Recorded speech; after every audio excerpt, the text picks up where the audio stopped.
Assalamualaikum warahmatullahi wabarakatuh. Bismillahirrahmanirrahim. Alhamdulillahirabbil alamin. Wa bihi nasta'inu ala umuri dunya waddin.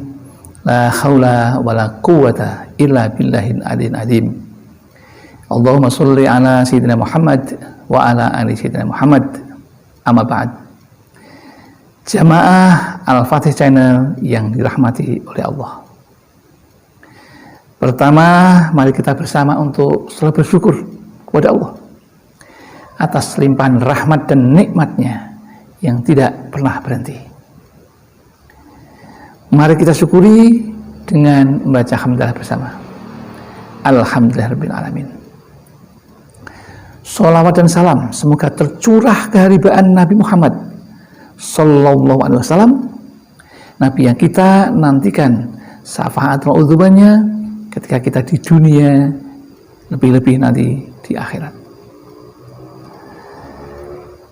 Karena itu mari kita bersolawat untuknya.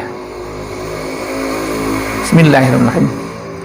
Sholawatullahi wassalamuhu ala Ahmad wa qarabatihi wa ala alihi wa ashabihi wa itratihi wa azwajihi.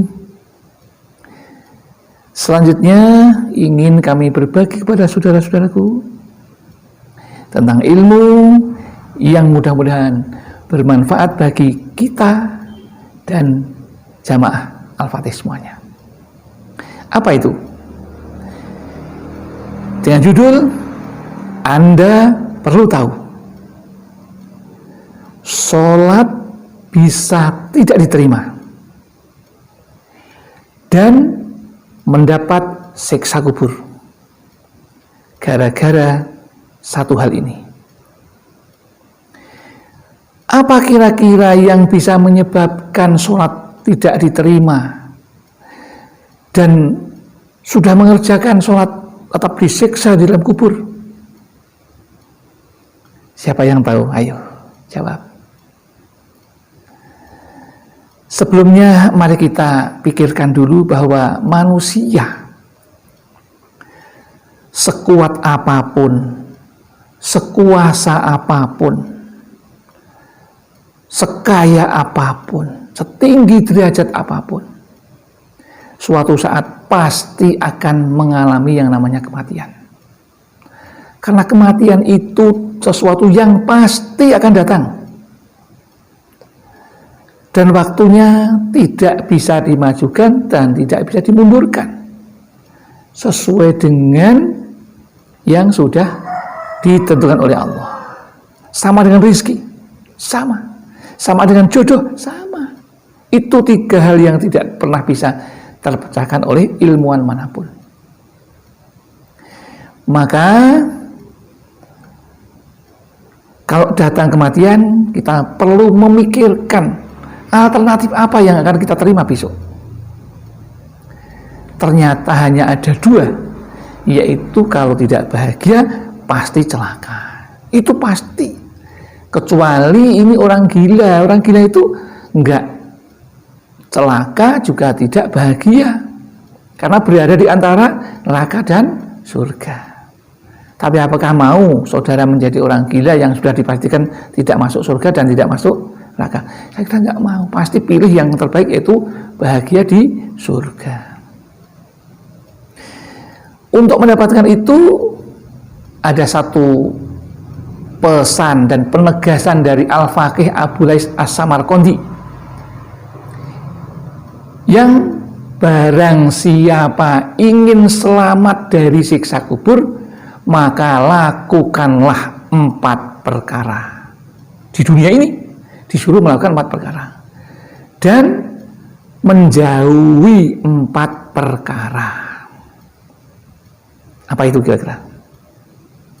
Kok salah satunya bisa menyebabkan doa juga tidak akan terkabul, sholat juga tidak diterima, bahkan akan mendapatkan siksa kubur? Luar biasa, ini perlu Anda tahu. Yaitu yang melakukan 4 perkara. Yang pertama, apa itu? Lakukan sholat 5 waktu dengan benar dan istiqomah. Jangan sampai berhenti. Hutang sholat jangan. Ya, tunaikan, bayar kontan. Insya Allah kan Allah memudahkan rezekinya juga, memberikan berkah hidupnya juga, memberikan selamat di akhirat juga. Ini kalau yang 5 perkara, yang 4 perkara, yang pertama yaitu sholat 5 waktu ditunaikan. Yang kedua apa? Yang harus dilakukan, yang kedua, banyak bersedekah. Jangan sampai mengatakan jamaah Al-Fatih, wah nggak punya harta, saya tuh miskin kok, gimana mau bersedekah? Bersedekah itu bisa dengan sholat duha 2 rakaat, sudah bisa bersedekah. Mengucapkan kata-kata yang baik itu juga sudah sedekah. Ya, memberikan senyuman kepada saudara kita juga sedekah, banyak sekali. Tidak harus itu, banyak sekali. Menyingkirkan apa itu? Duri dari jalan raya, itu sudah sedekah. Cuma niatnya orang yang belum. Kemudian yang ketiga, lakukan yang ketiga supaya aman dari siksa kubur dan masuk surga, apa? Selalu membaca Al-Quran. Ini orang yang sering berat membaca WA, rajin membaca surat kabar, makanan sehari-hari, membaca buku-buku umum yang tidak ada kaitan dengan kematian, sering dilakukan. Ini loh, ini yang ketiga, ini dianjurkan untuk membaca Al-Quran, selalu membaca Al-Quran. Allah akan memerintahkan kepada surga untuk merindukan orang yang membaca Al-Quran untuk masuk surganya. Dan yang keempat, selalu banyak bertasbih. Bagaimana bertasbih itu? Membaca Subhanallah wa bihamdih, sudah cukup. Ya, kalau yang lengkap, wah akan lebih baik lagi. Subhanallah walhamdulillahi wa la ilaha illallah wallahu akbar, la haula wa la quwata illa billahil aliyil azim. Itu benar, wah itu tasbih yang sempurna, luar biasa itu pahalanya dan menyelamatkan kita. Lalu yang keempat, yang tadi jangan dilakukan atau dijauhi, apa itu? Yang pertama, jangan berdusta. Ya, dusta, jauhi dusta atau kizib itu, karena itu perilaku setan dan besok akan dimasukkan ke neraka, dan sebelum neraka di alam kuburnya sudah disiksa. Goroh, ya, menipu, dusta. Terus yang kedua yang harus apa? Dijauhi. Apa itu kedua? Khianat. Kalau orang diberi kepercayaan justru malah memanfaatkan amanah itu. Diberi amanah malah memanfaatkan amanah. Jadi pemimpin zalim kepada rakyatnya. Jadi pimpinan korupsi, itu khianat namanya. Ya. Nah, ini pasti akan masuk neraka dan disiksa sebelumnya di alam kubur. Kedua, yang ketiga yang harus ditinggalkan apa? Yang ketiga, yang ketiga apa?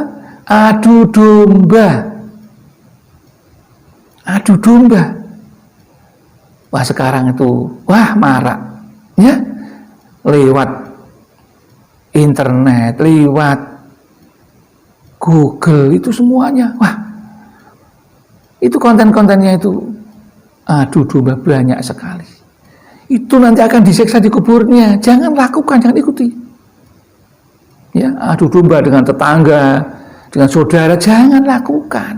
Kalau ingin selamat dari siksa kubur dan neraka. Dan yang terakhir nih, yang terakhir ini yang bahaya.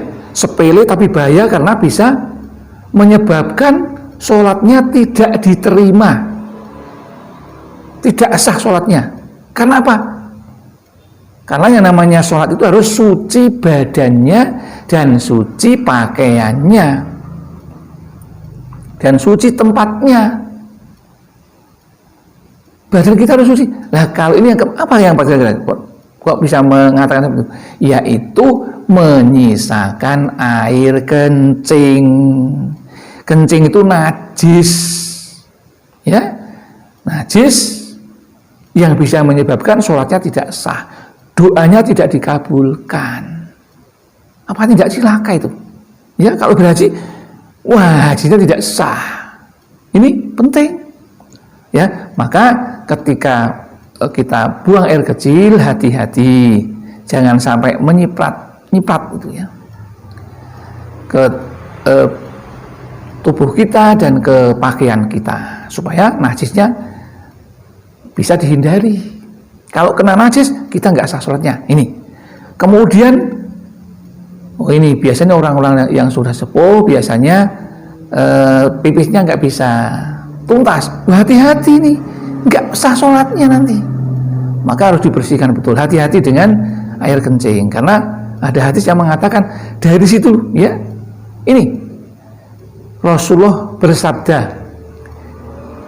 Bismillahirrahmanirrahim, tanazzahu anil bauli, fa inna ammata adzabil qabri. Bersihkanlah air kencing sebersihnya, karena kebanyakan siksa kubur akibat kencing, akibat air kencing yang tidak bersih. Ini penting, ini tidak banyak orang tahu loh. Apalagi anak kecil tuh, wah kalau masuk ke musola menjadi najis tuh, apalagi belum sunat. Maka hati-hati orang tua, harus bijaksana, ya, berikan penjelasan, harus yang bersih kalau istinja atau mensucikan kita setelah selesai kencing itu. Mudah-mudahan ini bisa menjadi peringatan dan kita akan hati-hati dan kita akan masuk surga dan terbebas dari siksa alam kubur dan neraka. Alhamdulillah, mudah-mudahan bermanfaat bagi kalian semuanya. Akhir kata, kalau ada kesalahan, kekhilafan, itu semuanya datang dari kami, karena kami merupakan tempatnya salah dan lupa dan merasa fakir akan ilmu. Tapi kalau ada benarnya, semata-mata datang dari Allah Subhanahu wa ta'ala. Billahi taufiq wal hidayah wal inayah wal barakah. Wassalamualaikum warahmatullahi wabarakatuh.